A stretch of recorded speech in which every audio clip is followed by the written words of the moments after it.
get started. Okay. So, first of all, thank you, Howard, for this time of volunteering your time so that we can speak about some of these issues that have been bothering me for a long time. Yeah. So, I just want to say a few words of introduction at first because I'm planning to post these online, and for the viewers who are wondering what this is all about. So, I'll just take a few minutes and say a few things, and then I'll jump into questions and let you talk. So, my name is Binto John, and I am originally from India, and now I live in the U.S. And I have a background in physics and engineering, and I got converted to Christianity at some point. But I haven't lost my spirit of scientific inquiry or skepticism towards any truth claim, including those of religion. Now, I've examined Christianity pretty closely, and I've tried to find out the truth about afterlife and all this stuff through near-death experiences, and it was in that context that I came across Howard's near-death experience, which strikes me as the one of the most detailed and comprehensive experiences that I have encountered. So I thought, well, maybe if I can sit down with Howard and bring up some of these questions that have been troubling me for the longest time. And also, I've noticed it's not just me. In the culture that we live in today, a lot of people seem to have these sort of questions. For example, we live in a digital age where we have a lot of access to reliable information. Whether which restaurants to eat in or how to go to a certain place. There's GPS, which colleges to send your kids to. There's all this information is available in a reliable fashion. Now, if you bring religion into the mix, people generally think that is unreliable information that was written a long time ago. It is probably not much relevance to me, not very wise to invest your time or your life into it. But that's probably a valid point of view, so long as the information is not available. The information may be available, and that's why I want to sit down with Howard and talk about some of these issues. So my plan here is to make if this video turns out to be good, maybe make several of these videos and post them online, and each time we will pick up a theme or a topic to discuss, and hopefully construct a worldview out of this, so people who watch these videos can go away seeing that there is actually a coherent story behind this. It's not just unreliable information. So that is my general idea. Howard, does that sound like a good thing to do? Yes. Okay, great. So I know in your near-death experience, you went to the other side and you encountered evil spirits, and then you got rescued and all that stuff. I mean, your near-death experience is very famous. There's any number of videos that you can watch, on television stations, you've written books, etc. So I'm not going to go into the experience per se, at least not at this time. What I would like to start is right at the beginning, the questions that you asked God. So, like I said, I was trying to build up a worldview. So let us start at the very beginning and ask these questions about why are we here? What is God doing creating this universe and all the plants and animals and all this stuff? What is this all about? We go through life without thinking too much about it. There is work to do. So I get up in the morning, go to work, do whatever is needed to please the people there, come back and go to sleep. And is this what it's all about, or is there something else behind it? I know you asked this question. Would you like to give your answer? Or would you like to tell us what you learned by asking this question to Jesus and the angels? Good place to start. Jesus is a very good teacher, and my experience happened to me when I was 38 years old, June 1st, 1985. And he spoke according to my ability to understand, according to my background, according to my culture. If I had that experience today, I would have asked him very different questions because I'm much more sophisticated and knowledgeable about certain things that I had complete ignorance about back then. One of the questions that I asked him was, why? What's the purpose of life? Why am I here? What am I doing here? And he gave me some very fine answers. When some of the answers were too intellectually difficult for me to understand, he simplified them greatly so that I could understand. Because one of the things about God, about Jesus, is they're very confident in who they are. And they're very loving. God is very loving and wants us to understand, wants us to know according to our ability to understand. And of course, human beings are very, very limited. So I tell you what God / Jesus, because I believe that Jesus is a manifestation of God, so that we can know God and love God and receive God's love and to do God's will. So Jesus said that God is very creative. God loves to create. One of the most interesting things that God creates is beings that have a will of their own, also known as free will. In other words, we are not little puppets. We're not little robots. We are not programmed to be perfect, obedient little creatures. We are made to do and choose whatever we wish. That creates a lot of problems because God has a desire for this world. God has a plan for this world. God has a purpose for this world, and that purpose, plan, and desire for each and every one of us. But we have the capacity to ignore it, deny it, and in fact, to even go against it. The consequences of doing those things are we alienate ourselves from God. We do harm to ourselves and harm to each other. Right. So each of us was made to be wonderful beings. And what God values, what makes us wonderful, is not how much money we make, not how much power we make, not how many people we control or rule over, not our status in this world, whether people see us as celebrities or we're absolutely non-entities. What God values and what makes us wonderful is how we love one another, how we love God, how we love ourselves. Those three things are inextricably intertwined. And the way that it was explained to me is that love comes from God. And when I'm talking about love, I'm not talking about lust. I'm not talking about biological imperative, the desire to, mate and procreate. I'm not talking about those things that people often consider to be love. Those can be a part of love, but what the love that Jesus is talking about is a unconditional love, a love that asks nothing from the person that love is given to. It's a self-sacrificing love, a love that we give of ourselves, where we have hopes but no expectation of anything in return, no reward for giving it. So in this love that we give each other, we could make this world, starting today, so indescribably joyful and beautiful and good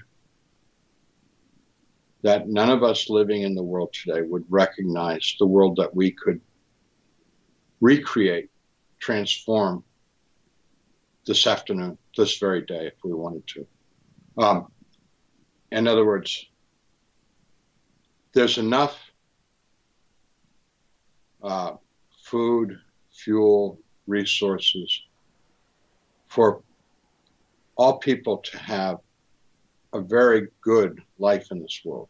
there's no need for starvation. There's no need for want, for clothing, for housing, for opportunities for education, for access to medicine. Um, there's there's no need for that. There's ample resources in this world, but um, some people are interested in sharing the resources of this world, and other people are greedy and want to not share the resources of this world. But those are pretty simple, obvious things. So, I mean, poverty in this world could be eliminated, like in the blink of an eye, and there would be no more poverty. There'd be no more want. Um, but we choose not to do it. We have chosen to make this world inequitable. So some people have way too much, and some people have way too little. My understanding is there's a billion people in the world today out of a population of 7 billion that are living in abject poverty. This disturbs God a great deal because the problem with poverty is that it very much constricts the choices that the poor have. Yeah. They don't have the opportunity really to enjoy life. They don't have the opportunity to further themselves, and they don't have the opportunity to become the people that God created them to be. Yes. Because there are people born into poverty that have the genius of an Albert Einstein, of an Isaac Newton, Right. but because of lack of opportunity for education, they never get beyond being menial laborers trying to eke out a subsistence Right. living. Correct. I mean, it is just like what you're saying is true that there's a lot of people gifted and so on. Their gifts are not realized in the sense that we might consider them to be successful. But I come from India myself, like I said earlier, and there you see poverty all around, but they're blessed in different ways. I myself, think about my life. That was middle class family there, but I'm not sure that the overall quality of the life as a human soul is better off now that I live here, so to speak, right? So all this material wealth and opportunity, it is good in its own way in that you don't worry about certain things, but drinking a lot of different wines and beer does not improve the quality of one's life. No, absolutely. But um, I know that you have children, and your children have the potential in their lives to get a good education and to become whatever it is they can imagine Right. themselves becoming. Right. So they can become teachers, scientists, doctors, accountants, or hotel managers, if that's whatever they decide. Right. They have access to that. Working with poor people in Central America, when I asked the children what they wanted to be in life, they said, I don't know. They would say, I don't know. I guess I do what my mother and father does. And their mother and father were not, you know, happy people. Their mother and fathers died in their 40s. Mm. They were old. They were old, crippled people when they were in their late 40s and dead before they were 50. So It's not much of a life. right. But this is part of this is also leads into my other things that I want to discuss in this video is that the issue of poverty and difficulty living here. And you're saying you make it sound like the problem is that even though we have enough resources, which God would like us to share and distribute, I don't think that alone explains the problem that we No, no, face. no. That's It, just one part of it. it's Yeah. just, for example, just now, there was an earthquake in Mexico. It's not, something the human beings created. Also, just this week, I heard there's a Christian apologist, Nabil Qureshi. I don't know if you're familiar with him. No, Are you familiar with Nabil Qureshi, Howard? I'm sorry. There was a Christian apologist. He's a Muslim guy who became a Christian, and since then he has been working for the Ravi Zacharias ministry doing Christian apologetics. Now, strangely enough, he died at the age of 34 just this last week Oh, of stomach cancer. So these sort of thing, when you look at the world, evil seems to be everywhere, and the fact that human beings uh, accumulate wealth, or some people have more, all seems to be partly because of the fact of the world. People are afraid and they're trying to protect themselves with material and houses and cars and all this sort of stuff. So, do you think it is completely man-made, or did God have a role to play in the poverty and the evil that surrounds us? God made this world a very difficult and challenging existence. One of the things that I believe very strongly is it's not a question of dying. Dying's not the worst thing that can happen to us. In my opinion, the worst thing that can happen to us is not living. And by not living, I mean being alive, but not having a life, not having a fulfilling life. Um, it's wonderful to have a life full of challenges and opportunities and even struggles and even um, suffering and overcoming things. That's what um, makes character. That's what builds us up and makes us strong, is overcoming the challenges in life. And one of the things that, as a person of faith, I've learned is that God will give me the ability to overcome challenges. God will give me the ability to persevere through suffering. God will give me the ability to accomplish things that I never imagined I could accomplish. Yes, that's part of it. I mean, at least people with faith, they claim that God would give them the help to get through all these difficult things. Yes. And that may well be. You hear the stories of saints who undergone persecution and so on. But for most of the people around the world, whether religious or non-religious, it seems to me that's it's a matter of degree of how religious and how much faith they carry. So, when it really comes down to it, when the tests, come, what I've seen is that people take the easy way out. For example, if they have cancer, they now, I don't know if they're going to spend more time in prayer or they're going to spend more time visiting doctors and undergoing treatment. So that's where the faith stuff versus human effort. That fine balance, it seems to explain all the problems in the world when I look at it, right? So Mhm. yeah, so that's an aside. So do you think it's God? It was God's intention. In the Bible, actually says this in some fashion in the book of Genesis, that we live in a difficult and evil-filled world.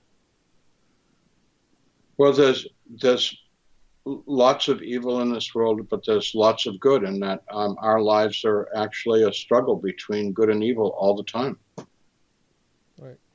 And that's the world that God has given us, because it will produce the kind of people that God wants to have, which is people with strong character and strong faith. Interesting. Yeah, I've thought through this myself and came to something, a conclusion similar to that. Basically, this world is challenging. It forces the issue of morality onto your face. Yes. What Yes. you're supposed to do in front of this evil is basically what it comes down to. And that's what most of, once you become an adult, the things that bothers you the most is this very question. What do you do about all the evil that's around us? How do you help others? How do you protect yourself? And why is it all like this anyway? You see this And, all the time in and politics and so. we Yeah. do lots of foolish things, like, for example, where I grew up in Massachusetts on Cape Cod, people built houses right on the ocean, just a few feet above the elevation of the high tide. Mm-hmm. And to everyone's amazement and surprise, when there was a hurricane in 1955, Mm. all of those houses were washed away by the sea. Right. And you know what happened a few years later? Yeah. They built more houses right on the same location. Right. And I promise you, not that I'm wishing ill on anyone, all those houses, the next time there's a hurricane, they will all disappear and go back into the sea. Um, Matter of fact, the house that I lived in, my parents' house, was washed out into the sea. And to my surprise, whenever I go back there and visit where our house was, nobody's ever built a house. Wow. And I'm like, oh, good. People have finally learned this location is too low, too close to the sea level. But we build houses on earthquake faults, and it is possible to build buildings that are earthquake resistant and even earthquake proof. Right. Um, when there are earthquakes, Many buildings survived because they were well built, and other buildings that were built poorly collapsed. Yep. And it's like, gee, what a surprise! That you know Yeah. we know about the dangers that exist in the world, Hmm. like tornadoes and hurricanes and floods and earthquakes, etc. We know about those things, but if we choose to ignore them, we're going to suffer the consequences. Right. So I think basically what you're saying is that God has placed us in a world full of challenges that has a higher purpose, namely to build character that God cares about in a human soul.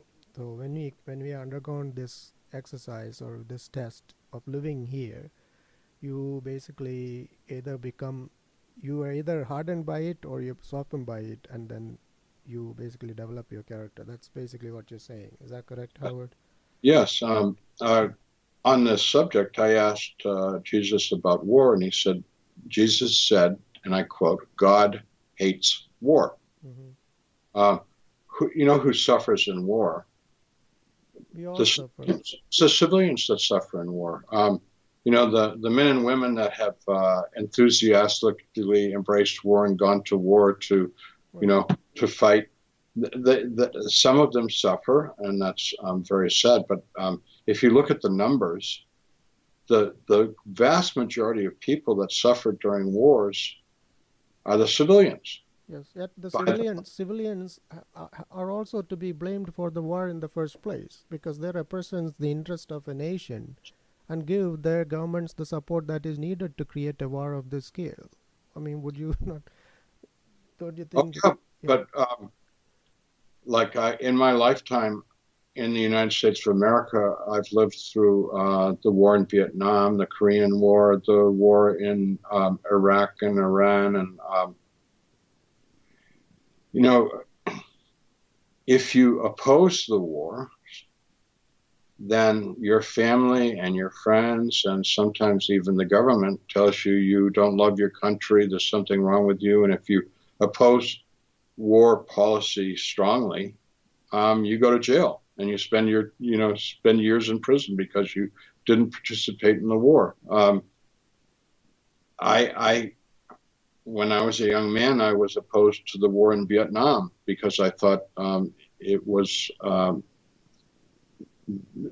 absolutely um, not going to succeed, and it was in fact counterproductive. Mm-hmm.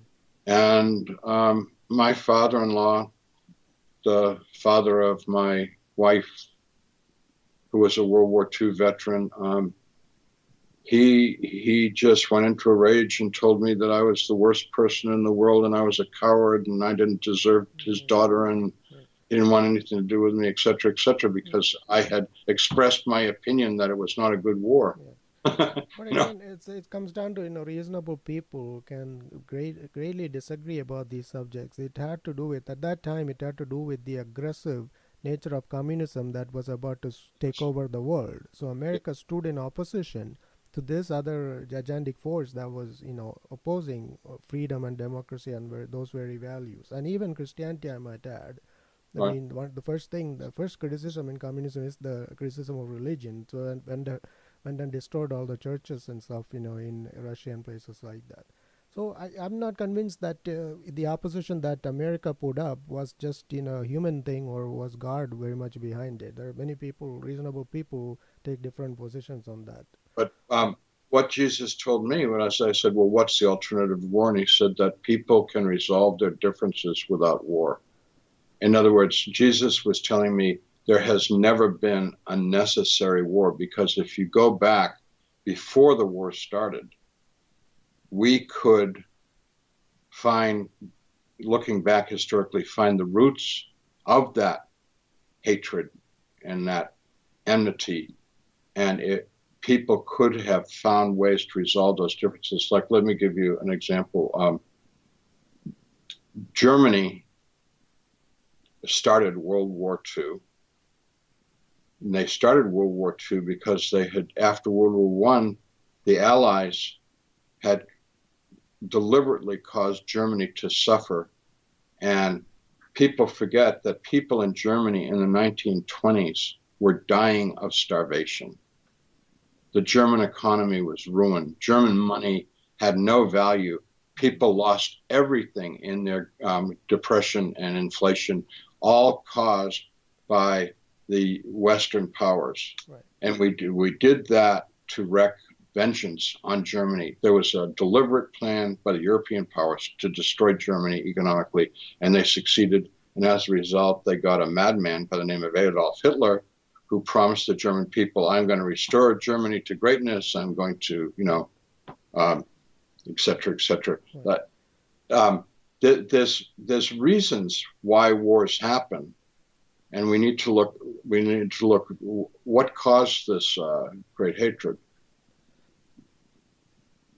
Yes, it is. I agree with that in the sense that, going back in human history, the events are all connected one to each other.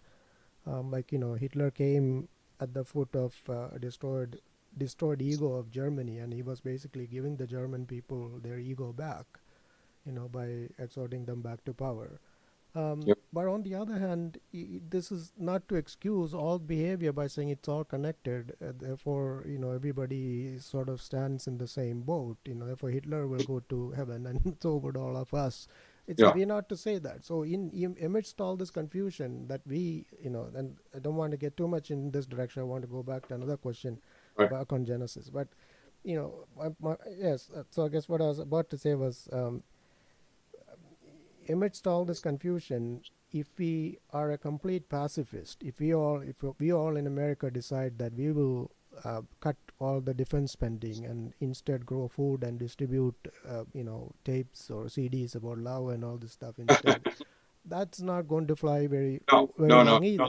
I Before don't. long, all the good people will get killed, and Yeah, then yes, you're quite right, and I agree with that. But I think that, for example, in the book Fire and Ice, which was written after the Vietnam War, the author of that was a woman, and her analysis was that we spent $48,000 on that war for every man, woman, and child in North and South Vietnam. And her question was, if we'd spent $48,000 for every man, woman, and child in North and South Vietnam, wouldn't we have been better off improving their country, and they would have been our eternal friends forever?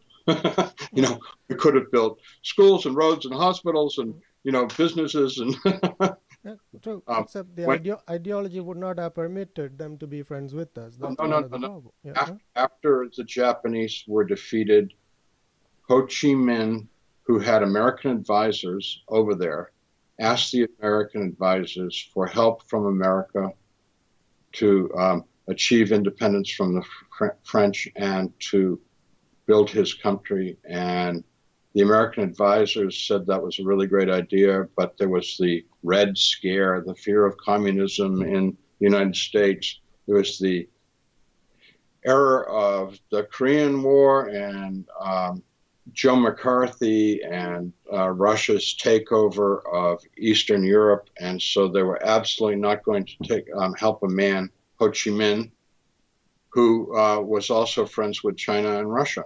Mm-hmm. And so they decided that not only were they not going to help Ho Chi Minh, but they set up a puppet government in South Vietnam with a very corrupt Diem regime to oppose Ho Chi Minh, ultimately. Yeah, I mean, what goes on in politics does disturb me a great deal to the point Yep. that I tune myself out for the most part because I don't think I can be of much help there, the way politics generally runs. Anyway, so that leaving that question aside, I want to get back to the remaining questions that I had for the book of Genesis. And so Yeah. the main things that I have left are so the story of Adam and Eve and the origin of marriage. So it says in there that God made Adam and Eve, and then they were made for man was to leave woman and become one flesh, and all that sort of stuff. Now, my question is: do you think that story is literally true, and that is the origin of marriage? I'm not even bringing up the question of marriage in America or anything like that. Historically, if you look at different societies, not everybody actually believed in this monogamous marriage.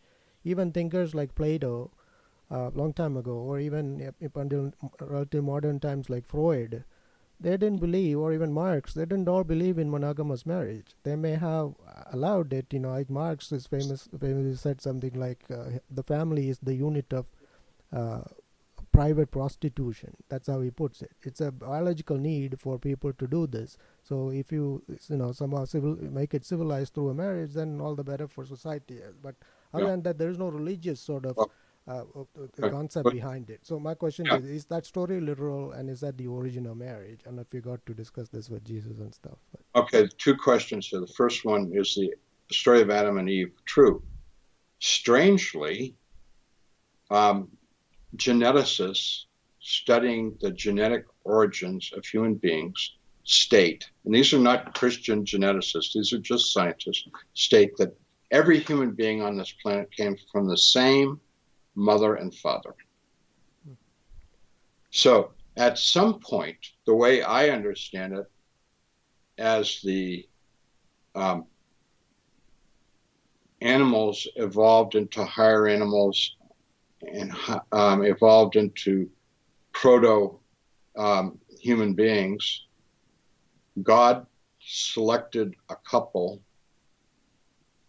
and gave them some special abilities. And the Bible calls they were made in the image and likeness of God, which does not refer to noses and eyes and ears and hands and feet. There's nothing unique or necessarily godlike about those things. The image and likeness of God is reason, creativity, self-consciousness, etc. The ability to what we consider thinking. And animals can think, but they can't think self-consciously. They don't do, visualization.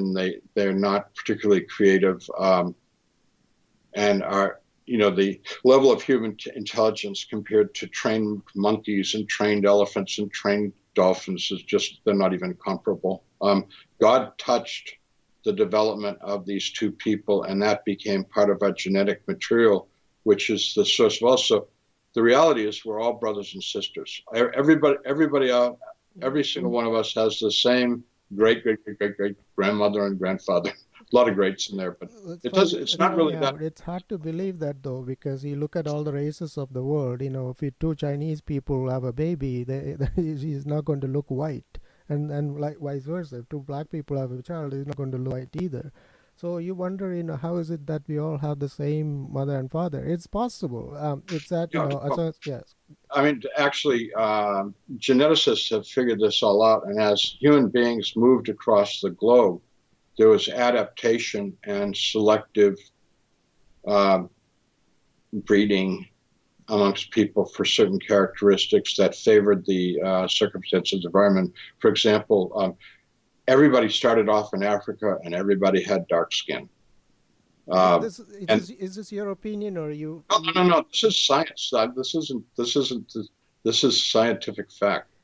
And so Yeah. when they moved into colder climates, people needed more sunlight penetrating through their skin. Dark skin repels sunlight, and light skin absorbs it because we need the vitamin D and we need the warmth. So people with lighter skin were healthier than people with darker skin.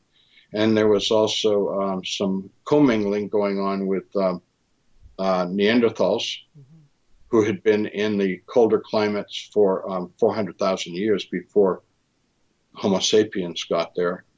And there was the genetics of straight hair as opposed to curly hair, the genetics of lighter skin, etc., that evolved. So people evolved differently in different parts of the world. For example, the early humans that went to Australia stayed dark-skinned because they went to a very hot climate and they needed to repel the sun's rays.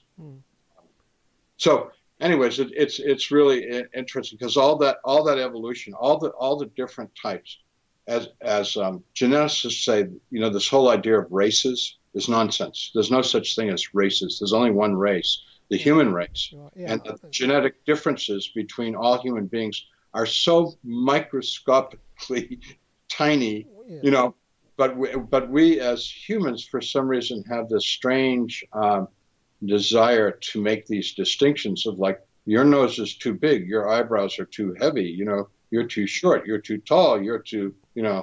you're too brown, you're too white, whatever. I mean, Yes. it's like, It is said that the racial differences are fast disappearing through intermarriage and stuff. So it won't be long before you cannot tell the race of a person. But it is, nevertheless, it is a rather intriguing fact that there are all these races now, and so much. I mean, they were distinct enough that the people who lived in those regions considered it to be important to oh yeah, intermarry. because, Not intermarry with other races. yeah, because of this tribal, this innate tribal desire to defend our tribe and to see all other tribes as dangerous and strangers and the enemy. The geneticists say that when human beings intermingle, we're all going to end up looking like Polynesians and Hawaiians, which is not so bad because if you've ever been to Hawaii or Polynesia, they're pretty handsome people, beautiful people. That's funny. Anyway, so that is I've actually heard So this. back, It so was back to husband and wife. yes, yeah, Yeah. The second part of the question yeah. is It was I believe that most social scientists, most psychologists would say that for the sake of children, having a stable home with a stable mother and father is the best environment.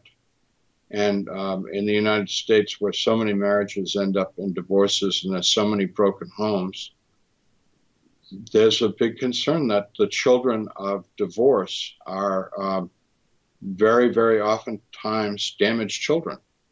right.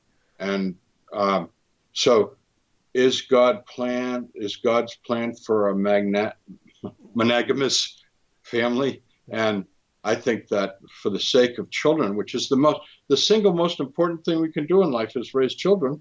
There's nothing more important than raising our children. Right. And I would say God's plan is certainly for the benefit of the children. Monogamy is the best way to go. Mm-hmm.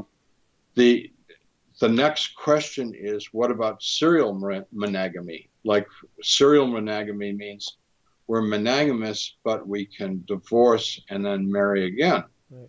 You know, that's another issue because life expectancy in the time of Jesus was 30 years old. And that figure does not include infant mortality. Right. And the way that they've determined that is that they went to cemeteries around the time of Jesus and found the dates of when people died and how long they lived. And they came out, well, these people, life expectancy was typically about 30 years, which is barely time enough to ever even meet your grandparents. You get married and you're 16, 18 years old, Right. have children, and then boom. And you die. Yeah. Yeah. Yeah. Yeah. So I mean, I guess there's still the question of whether God intended for people to be monogamous right from the beginning. I also ask this because if you look at men all around the world, it seems to me that monogamy does not come naturally to them. This is it's a really interesting problem because I have wondered about this and struggled. I'm a man too, and so I am not immune to this problem. And the problem you can express it in one word. It's called testosterone. That's the problem. The hormone that makes men always looking, always lusting, always seeking. And if you take the testosterone out of men, they become really quite satisfied. Well, And the thing is, you can look at that and say, well, people like Richard Dawkins would say that, well, human beings are really here because we want to procreate our DNA. So you can look at this situation and say that, well, maybe that is the truth behind it. God or the Creator intended for human men to procreate their DNA, to spread their DNA around as much as possible, and therefore men are not naturally monogamous. That's another worldview. So that's why I was Oh, asking you, what was God's intent behind this? I think God's intention is to have stable relationships and loving relationships and stable families. I think that marriage, monogamous marriage, is the crucible by which we learn how to love. Men, I hate to say this because it's so obvious, men and women are very different. And anyone who's ever been married understands that the way that their wives think are different, the way their wives feel are different, the way the wives see are different. Women are different, men are different. And God puts us in a relationship with a creature that we crave. I mean, men crave women. I don't think women crave men as much as men crave women. You know, I think women could be like, yeah, man, take it or leave it. But men are like, oh, I need a woman. I need a woman. Anyways, uh, we go into this relationship and we learn to love and give of ourselves for a person very unlike us. This is a huge lesson in love. And if they're blessed with children, then they're given the responsibility of raising and loving these new creatures, which is sometimes rewarding and sometimes extremely painful, Mm-hmm. raising children. Yeah. Right? It's the hardest work in the world. Yeah, I think pretty much all around the world, people would agree with the raising children part. I think they somehow managed to have children and do a pretty good job raising them. My dad, he was a pretty good dad in the sense that he looked after family and stuff. But he actually was very much taken with that communist type of thinking. And I remember him telling me one time that you have special relationships such as in your family, your wife and children will always be yours. But then on the other side, he was yeah basically trying to tell me that but a little bit of straying outside of marriage is okay so long as you keep eye on the family. Yeah. Yeah, as a teenager he was just telling me his philosophy in life, and I totally agree with that. I actually had even more liberal point of views at that time, more similar to what Richard Dawkins was talking about. Anyway, so that was that question about Adam and Eve. So basically you're saying that as confusing as it sounds, God's plan is for monogamous marriage. Yes. And in also going back to that the grand theme about, or the grand purpose of developing character, do doing sacrificial love both towards your wife and also raising your children is the real intent behind marriage. And I think that's what you're saying here. Yes. Okay, and maybe I'll just take one more just general question and then we can close one because this can keep on going and going. Yeah. So one last question. So when I was just glancing through the book of Genesis this morning, um, there's a lot of details about the creation story in there. There's evening and morning, the end of the first day, and then the beginning of the second day. God called it was good. Then there was plant food was given, like only vegetable. It seems to me that God only allowed Adam and Eve to eat vegetables. Yes. So it's the question of vegetarianism, um, and serpent then coming and talking to Adam and Eve and so on. When you read all these stories, some people read all this and say, well, these are allegorical stories meant to impart a principle about being separated from God. But then on the other hand, if it's just principle, then you can come up with your own interpretation and take it seriously or leave it. So my general question, the other question that you also asked Jesus was, is the Bible the Word of God? And what does that mean? Maybe you can take 5 or 10 minutes to answer the question, and then we can wind up this session.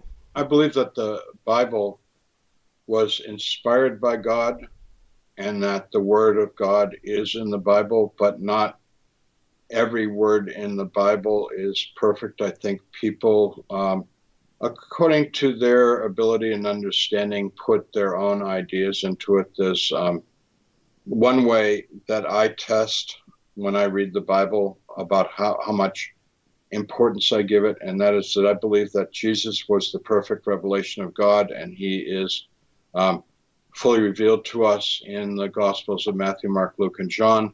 And so, being very well read and studied Matthew, Mark, Luke, and John, I put everything to the test of Jesus. In other words, it's got to sound like Jesus, it's got to feel like Jesus, it's got to walk like Jesus. And if it ain't like Jesus, it's not Jesus, and therefore it is not the perfect Word of God. like for example, slavery. Jesus was not in favor of slavery, but there's other parts in the Bible that speak half-heartedly in favor of slavery. Well, Jesus wouldn't do that, Right. etc. Yep. So okay, so I guess your answer to the question of is Bible the Word of God, it seems to me that it is, as long as it fits with the person and character of Jesus, Yes, and where it doesn't, you have to basically take it with a grain of salt. Is that yes. yeah, okay? Yeah, it seems like a very progressive view of the Bible. I mean, I have been in Bible studies with people, and the people who are truly serious about the Bible, even start these sort of Bible studies and things at work, they seem to take Bible very literally and seriously. Everything has to be God's word, otherwise this whole thing will fall apart. Is sort of how they see it.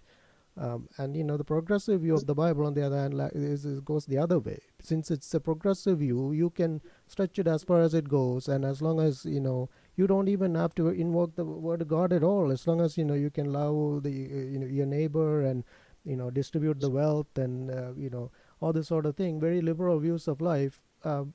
You're good. That is basically what this is all about. You don't even need the Bible very much to figure this out, sort of idea. So I Well, don't I, know. Yeah. I don't agree with your last statement, but Yeah. Okay. I think the Bible is a tremendous source of wisdom and a tremendous source of connecting with God. Right. But it has to be interpreted in a progressive manner. That's what is your opinion. As a Christian, I have to view the Bible and everything in life in the light of Jesus Christ. Hmm. That's interesting because I struggle with this. I'm not a progressive or a liberal. I am a conservative. That's not so much to do with the Bible. I think that's just my psyche. That's my makeup. And therefore, I wonder about this question a lot. Are the liberals really even Christian? Because they're the ones who even come and want to do gay marriages in the church and so on. It seems to me that's all against, uh, against nature, and against, should be against religion too. At least it is all around the world. Christians would be in horror to administer gay marriages in their church. Uh, So anyway, so that is an interesting thing that you mentioned about progressive view of the Bible.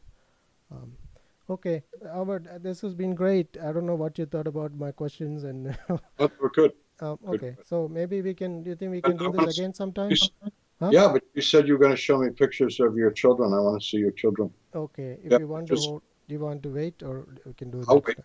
Huh? I'll, Wait. I'll wait. Okay. Let me go get it then.